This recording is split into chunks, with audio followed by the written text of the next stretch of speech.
life that means something, a life that reflects the best of who you are. But let me tell you something most people don't want to hear. You can't have that kind of success without sacrifice. There's a universal law at play here, the law of sacrifice. You want to gain something great, you got to give something up. That's the trade, that's the toll, and there are no exceptions. See, people love the idea of success. They love the image of the finish line, the moment you make it, the celebration, the freedom. But what they don't want is the path that gets you there. They want transformation without friction, mastery without discipline, impact without inconvenience. But that's not how life works. Every single breakthrough, whether it's in business, in your body, in your relationships, it requires a letting go of something. Could be your comfort, could be your need to please everyone, could be your old identity, but you will pay a price. The question is, are you willing? Philosophers have been talking about this for thousands of years. Nietzsche said, "He who has a why to live can bear almost any how."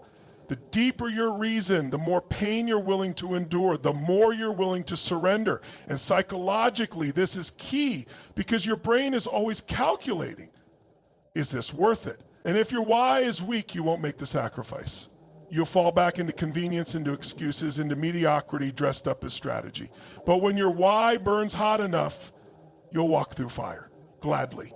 Think about anyone who's ever made something of their life. They made trade-offs. Steve Jobs gave up stability. Serena Williams gave up childhood normalcy. Elon Musk gave up personal peace for obsession. Mother Teresa gave up comfort for a life of service. They all understood something. Sacrifice isn't punishment, it's the pathway. And when you begin to view it that way, when you stop seeing it as loss and start seeing it as alignment, everything changes. Now, I'm not talking about random suffering. I'm not asking you to become a martyr. I'm talking about strategic sacrifice. Conscious trade-offs, saying no to what's good so you can say yes to what's great. You can't have a six-pack and eat pizza every night. You can't build a business and binge Netflix like it's your job. You can't create a legacy and chase everyone's approval. Something's got to go. Something always goes. And that's the hard truth most people dodge. They say, I want more, but they don't change anything. They want to upgrade the results without upgrading the responsibility. But success doesn't work on discount. It doesn't care how badly you want it. It cares how much you're willing to become the kind of person who earns it. And that starts with sacrifice. So ask yourself right now, what are you holding on to that's holding you back? What comfort, what habit, what fear are you still protecting? Because until you sacrifice it, it's running your life. You don't get to keep everything and still rise. That's not how this game is played. Success demands a toll. And if you're not willing to pay it, you're not ready to receive it. If you really want to evolve, if you want to become the kind of person who achieves uncommon results, you have to make peace with one core reality. Comfort is the enemy of growth. Let that sink in. Your brain is hardwired to keep you safe, to conserve energy, to seek out what's predictable, and that might have kept your ancestors alive. But today, that same instinct is exactly what's keeping most people stuck. Safe doesn't lead to significance. Predictable doesn't lead to power. We live in a culture that worships convenience. Everything's on demand, instant, frictionless. But the truth is, growth is none of those things. Growth is messy, growth is inconvenient, it's uncomfortable. But that discomfort, that's the doorway. The pain of stretching is the signal that something real is happening, that you're stepping beyond who you've been. And the moment you start seeing discomfort as a sign of progress, not a problem to avoid, that's when everything begins to shift. Think about the gym. When you work a muscle, you're actually tearing it, micro tears. That's the process, and it's painful, but your body rebuilds stronger. That's biology. It's also a metaphor. Psychological strength works the same way. You challenge yourself. You speak up when it's easier to stay quiet. You take the risk when your fear says no. You show up on the days when motivation is nowhere to be found. And every time you do, you're forming something. Call it resilience, call it grit, call it character, whatever you name it, it's forged through resistance, not retreat. Now here's what's fascinating. Most people say they want to grow. They say they want transformation, but what they really mean is I want things to change without me having to change too much. They want new results with old habits. They want to become someone different, but still hold on to all the comforts of who they were. That's not growth. That's delusion. You cannot upgrade your life and stay the same person. That friction you feel, that internal resistance, that's the edge of who you've been. And it's the invitation to step into someone greater. And look, I get it. Discomfort doesn't feel good. That's why it's powerful. That's why so few lean into it. But you've got to understand, your ability to succeed is directly proportional to your capacity to be uncomfortable. You show me someone who can sit in the fire of uncertainty, of fear, of not knowing, and still take action, and I'll show you someone who's already free. Because they're not ruled by their feelings, they're ruled by their vision. Growth doesn't come from doing what you already know how to do. It comes from doing the thing that makes your stomach drop a little, the thing you might fail at, the thing that stretches your identity. That's where you evolve. That's where you become more than you were. So if you're feeling the pressure, if you're in that zone where things are hard and you're tempted to pull back, don't. Lean in. That's not a breakdown, that's a breakthrough trying to happen. Comfort won't take you where you're meant to go, but discomfort just might. There's a fundamental truth about the human experience that most people never stop to examine. You will experience pain in life, but you get to choose which kind. That's not motivational fluff. That's a psychological and philosophical reality. You're going to pay. The question is, are you going to pay the price of discipline or the price of regret? Discipline is pain now for strength later. Regret is ease now for pain later. And I promise you, regret hurts more. Discipline is doing what's hard when you don't feel like it. It's sticking to your commitments when no one's watching. It's making the decision that serves your future instead of indulging your impulse. It's waking up early, pushing your limits, holding a higher standard because you've got a vision that matters more than your mood. And yeah, it's not easy, but what's the alternative? You avoid the discomfort today and you inherit the long-term pain of knowing you didn't give your best. You'll look back at the things you could have built, the potential you never accessed, the moments you didn't show up, and that pain, that's a different kind of suffering. And it doesn't go away. Psychologically, the mind is wired for short-term survival. It wants relief now. It wants safety now. It doesn't think in 10-year terms unless you train it to. That's why most people default to distraction, delay, denial. That's why so many drift through life reacting instead of choosing. But here's the key. Once you get this idea deep in your nervous system, everything changes. Discipline isn't deprivation. It's freedom. It's delayed gratification for amplified results. It's choosing the short-term pain that produces long-term joy. And I know that sounds simple, but it's not easy, because when you're in the middle of the decision, the workout you want to skip, the conversation you don't want to have, the business call you're afraid to make, you won't feel like being disciplined. That's why motivation is never enough. What gets you through those moments is clarity of purpose and emotional leverage. When your why is strong enough, your behavior starts to shift, even when your feelings fight you. This is why people who succeed at the highest level don't just have goals, they have standards. They've decided what they will and won't tolerate from themselves. They've chosen their pain. The athlete chooses the pain of pushing their body beyond comfort. The entrepreneur chooses the pain of risk, of failure, of pressure.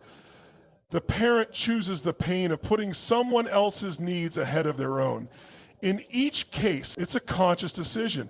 And over time, that pain creates something powerful: mastery, depth, legacy.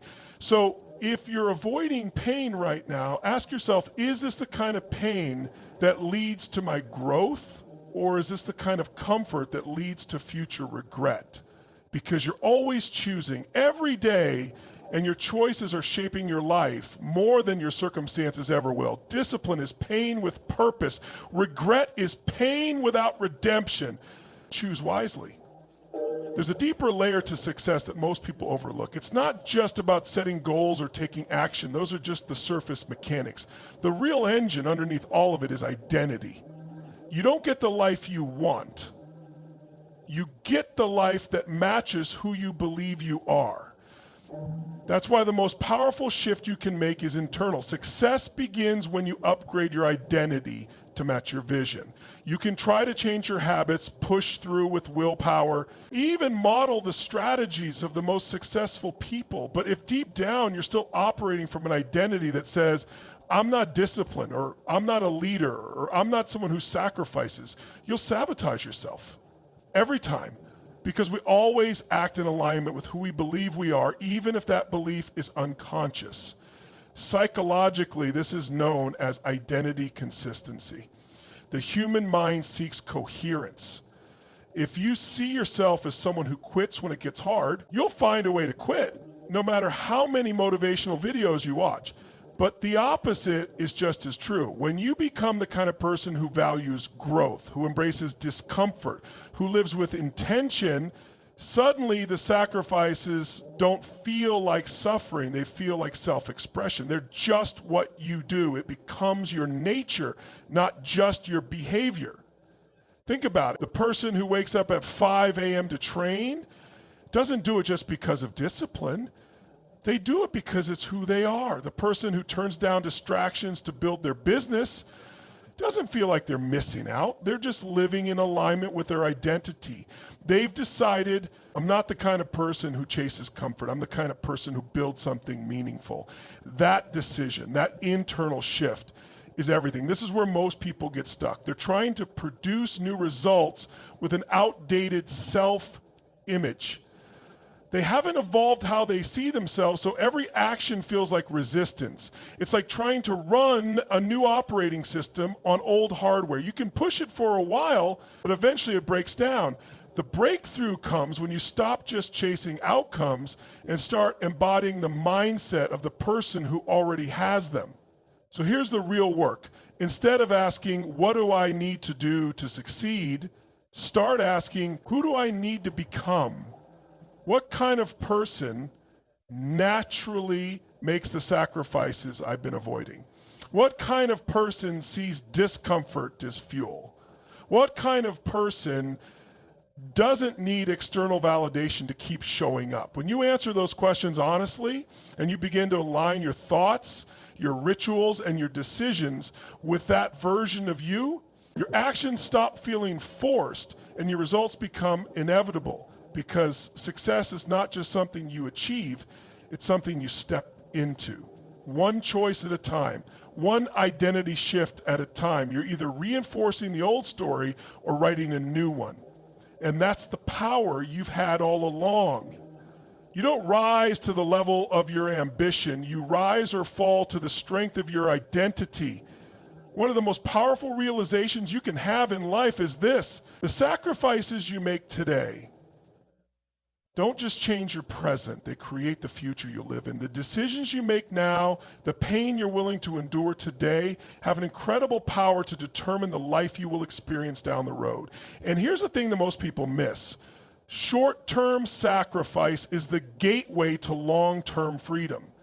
It's hard to think about long-term when the short-term feels so real. When you're in the trenches, whether it's working late on a project, saying no to social invitations because you're building something, or making sacrifices in your health and relationships, it's easy to wonder, is it worth it? The truth is, it always is. Because the sacrifices you make now are investments. You're building equity in the life you truly want to live. And yes, it may feel uncomfortable today. You might be putting off instant gratification, but what you're really doing is trading temporary pleasure for the kind of results that will set you free. Psychologically, this is one of the most difficult shifts to make. Our brains are designed to crave instant rewards. We are hardwired for comfort, for ease, for pleasure now.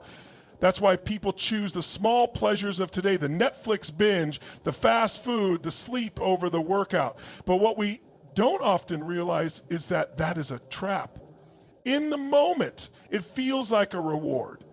But in the long run, it's the very thing that keeps us stuck. It's a short-term pleasure that robs us of long-term freedom.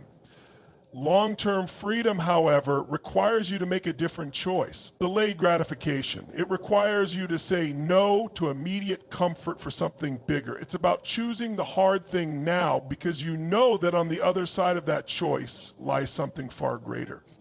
Think about it. The athlete who sacrifices sleep and comforts to train relentlessly doesn't just develop physical strength, they gain mental toughness. The entrepreneur who sacrifices weekends with friends and family, who invests every spare dollar back into their business, is building something that eventually gives them freedom, financial independence, and the opportunity to live on their own terms. The person who sacrifices indulgence today, whether in food, in work habits, or in relationships, is creating a future where they can live with vitality, purpose, and energy. It's easy to mistake sacrifice for loss, but once you reframe it as a temporary decision for a permanent gain, everything changes. You begin to see your choices as part of a larger, meaningful design. Every time you say no to something that doesn't align with your future, you're saying yes to a future that aligns with your deepest values, your most potent potential. And here's the truth. Success isn't some distant destination. It's a byproduct of the choices you make today. When you invest time, energy, and effort into building your future self, you are essentially buying freedom for tomorrow. The more strategic sacrifices you make now, the more space you create for fulfillment and growth down the road. You don't have to make every sacrifice all at once, but the more consistent you are in making the right choices today, the more that freedom will compound. The great irony is that the freedom you seek is only available through the very sacrifices you might be avoiding. So embrace it, trust it, invest in it. What you give up today will make the life you want possible tomorrow. At this point, you might be feeling a little overwhelmed by everything I've shared. You might be thinking, okay, Tony, I get it. Success requires sacrifice. But here's the thing. Why should I embrace sacrifice? Why shouldn't I just avoid it? Why shouldn't I look for an easier way? I'll tell you why. Because sacrifice is not just about loss. It's about growth. It's about purpose. It's about becoming the person you were always meant to be. And when you understand that, when you see sacrifice for what it truly is, you'll stop resenting it and start respecting it. Sacrifice isn't a burden. It's a rite of passage. It's how we show that we're serious about our dreams, our goals, and our potentials. It's how we prove to the universe and to ourselves that we're ready to evolve. What happens when you see sacrifice as sacred? You stop resisting it, and instead, you embrace it as part of the process. You begin to understand that every sacrifice you make is an investment in your future self. It's like paying the toll to cross a bridge that leads to the life you truly want. The more you make those sacrifices, the more you shape your destiny. You become someone who is willing to take action, to stay committed, and to keep moving forward no matter the obstacles. And each sacrifice you make builds a little more strength, a little more character, a little more resilience. Psychologically, when you embrace sacrifice as sacred, you stop feeling victimized by it. You stop seeing it as something taken from you, and you start seeing it as something given to you. You understand that these sacrifices are, in fact, the gifts that keep on giving. When you sacrifice temporary comfort for long-term success. You are forging a stronger version of yourself. Every sacrifice teaches you something valuable. It teaches you about focus, discipline, and commitment. It teaches you how to stay true to your vision, even when the world tries to pull you in 1,000 different directions. And the more you can see sacrifice as part of your personal evolution, the more aligned you become with your ultimate purpose. The pain you experience along the way isn't random or meaningless. It's part of the design. It's helping you become the person capable of achieving the dreams you've set for yourself. It's helping you develop the kind of resilience, determination, and clarity that are required to live a life of significance. But there's something even more profound here. When you start to own your sacrifices, when you begin to view them as sacred, something incredible happens. You start to find a deeper meaning in everything you do. The work doesn't feel like work anymore. The late nights, the hard decisions, the moments when everyone else is sleeping while you're grinding, they all become part of the tapestry of a life that matters. And instead of feeling like a price you have to pay, you start seeing it as your privilege. You realize you're not just working to get by, you're building something. And that construction is your life. So as you move forward, remember this: the sacrifices you make aren't just taking something from you, they are giving you something greater. They're giving you the future you desire, the person you want to become, the legacy you want to leave. When you respect sacrifice, you align yourself with the very forces that will shape your destiny.